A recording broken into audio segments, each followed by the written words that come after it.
What do you think when you look at me?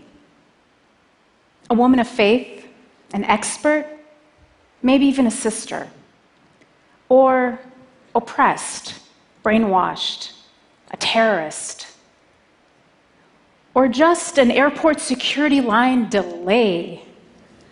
That one's actually true. If some of your perceptions were negative, I don't really blame you. That's just how the media has been portraying people who look like me. One study found that 80% of news coverage about Islam and Muslims is negative. And studies show that Americans say that most don't know a Muslim. I guess people don't talk to their Uber drivers. Well, for those of you who've never met a Muslim, it's great to meet you. Let me tell you who I am. I'm a mom, a coffee lover, double espresso, cream on the side. I'm an introvert. I'm a wannabe fitness fanatic, and I'm a practicing spiritual Muslim. But not like Lady Gaga says, because baby, I wasn't born this way. It was a choice. When I was 17, I decided to come out. No, not as a gay person like some of my friends, but as a Muslim, and decided to start wearing the hijab, my head covering. My feminist friends were aghast. Why are you oppressing yourself? The funny thing was, it was actually, at that time, a feminist declaration of independence from the pressure I felt as a 17-year-old to conform to a perfect and unattainable standard of beauty. I didn't just passively accept the faith of my parents. I wrestled with the Quran. I read and reflected and questioned and doubted and ultimately believed. My relationship with God, it was not love at first sight. It was a trust and a slow surrender that deepened with every reading of the Quran. Its rhythmic beauty sometimes moves me to tears. I see myself in it. I feel that God knows me. Have you ever felt like someone sees you, completely understands you, and yet loves you anyway? That's how it feels.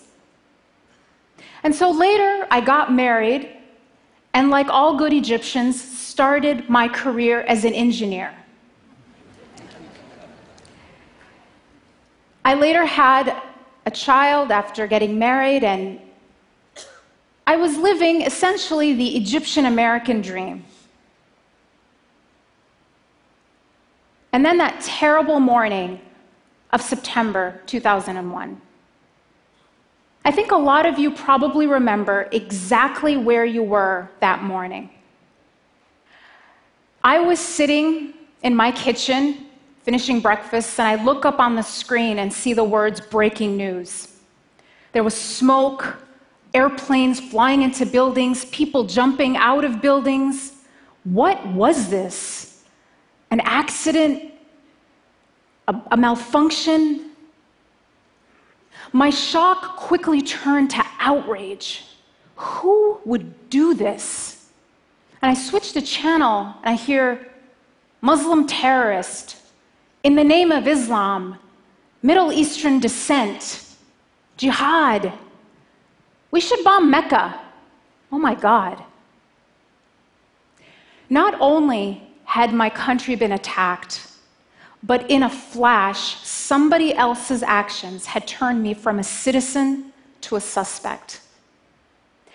That same day, we had to drive across Middle America to move to a new city to start grad school. And I remember sitting in the passenger seat as we drove in silence, crouched as low as I could go in my seat for the first time in my life, afraid for anyone to know I was a Muslim. We moved into our apartment that night in a new town in what felt like a completely different world. And then I was hearing and seeing and reading warnings from national Muslim organizations saying things like, be alert, be aware, stay in well-lit areas, don't congregate. I stayed inside all week. And then it was Friday, that same week, the day that Muslims congregate for worship. And again, the warnings were, don't go that first Friday. It could be a target. And I was watching the news, wall-to-wall coverage. Emotions were so raw, understandably. And I was also hearing about attacks on Muslims, or people who were perceived to be Muslim being pulled out and beaten in the street. Mosques were actually firebombed. And I thought, we should just stay home. And yet, something didn't feel right. Because those people who attacked our country attacked our country. I get it that people were angry at the terrorists. Guess what? So was I. And so to have to explain yourself all the time isn't easy. I don't mind questions. I love questions. It's the accusations that are tough. Today we hear people actually saying things like, there's a problem in this country and it's called Muslims. When are we going to get rid of them? So some people want to ban Muslims and close down mosques. They talk about my community kind of like we're a tumor in the body of America. And the only question is, are we malignant or benign? You know, a malignant tumor you extract altogether, and a benign tumor you just keep under surveillance. The choices don't make sense because it's the wrong question. Muslims, like all other Americans, aren't a tumor in the body of America. We're a vital organ. Thank you.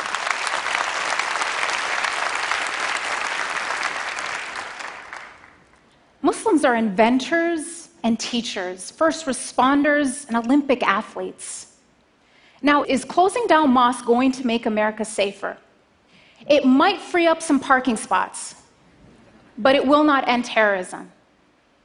Going to a mosque regularly is actually linked to having more tolerant views of people of other faiths and greater civic engagement. And as one police chief in the Washington, D.C. area recently told me, people don't actually get radicalized at mosques. They get radicalized in their basement or bedroom in front of a computer. And what you find about the radicalization process is it starts online, but the first thing that happens is the person gets cut off from their community, from even their family, so that the extremist group can brainwash them into believing that they, the terrorists, are the true Muslims, and everyone else who abhors their behavior and ideology are sellouts or apostates. So if we want to prevent radicalization, we have to keep people going to the mosque. Now, some will still argue Islam is a violent religion. After all, a group like ISIS bases its brutality on the Quran. Now, as a Muslim, as a mother, as a human being, I think we need to do everything we can to stop a group like ISIS. But we would be giving into their narrative if we cast them as representatives of a faith of 1.6 billion people. Thank you. ISIS has as much to do with Islam as the Ku Klux Klan has to do with Christianity.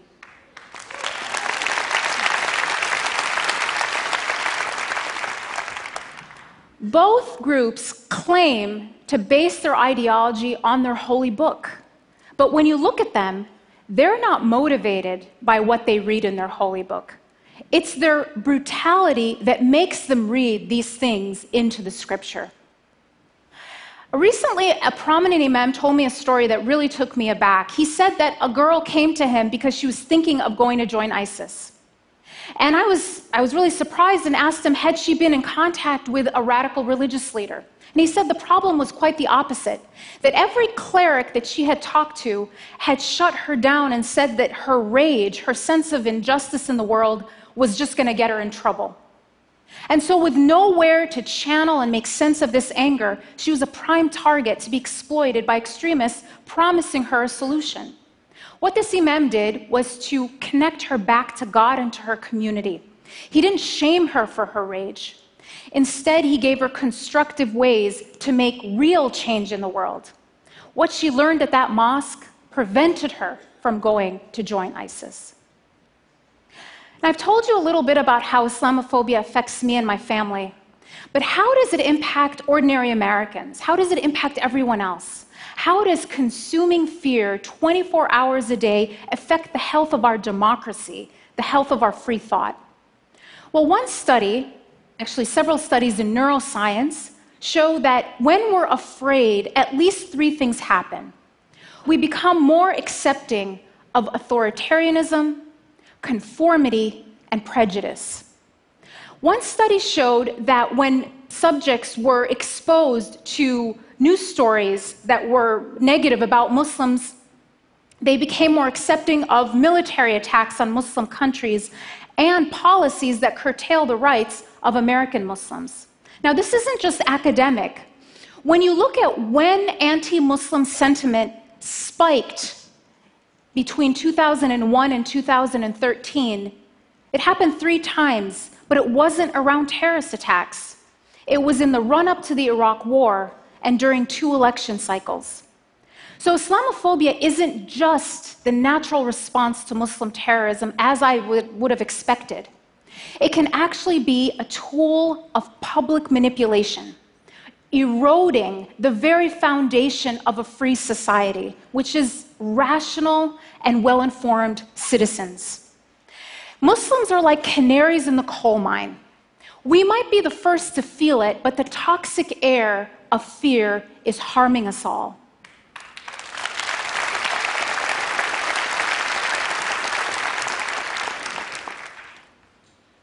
And assigning collective guilt isn't just about having to explain yourself all the time.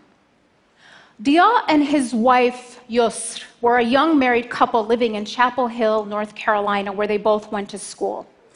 Dia was an athlete, and he was in dental school, talented, promising.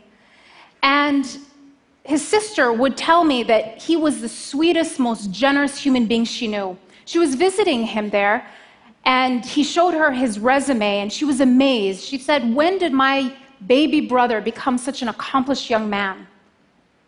Just a few weeks after Suzanne's visit to her brother and his new wife, their neighbor, Craig Stephen Hicks, murdered them, as well as Yusra's sister Roseanne, who was visiting for the afternoon, in their apartment, execution style, after posting anti-Muslim statements on his Facebook page.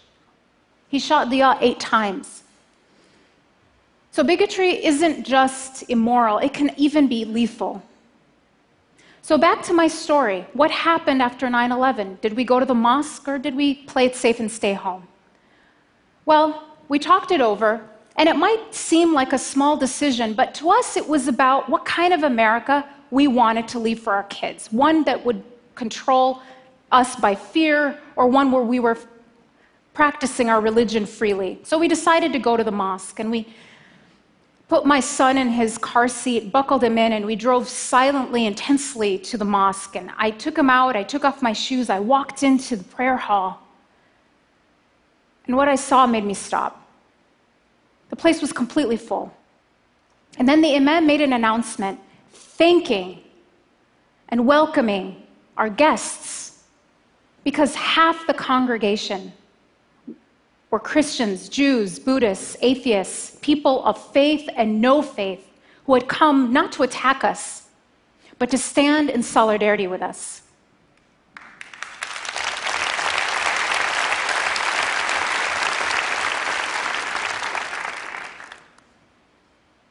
I just break down at this time. These people were there because they chose courage and compassion over panic and prejudice. What will you choose?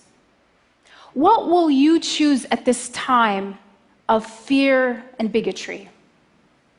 Will you play it safe, or will you join those who say, we are better than that? Thank you.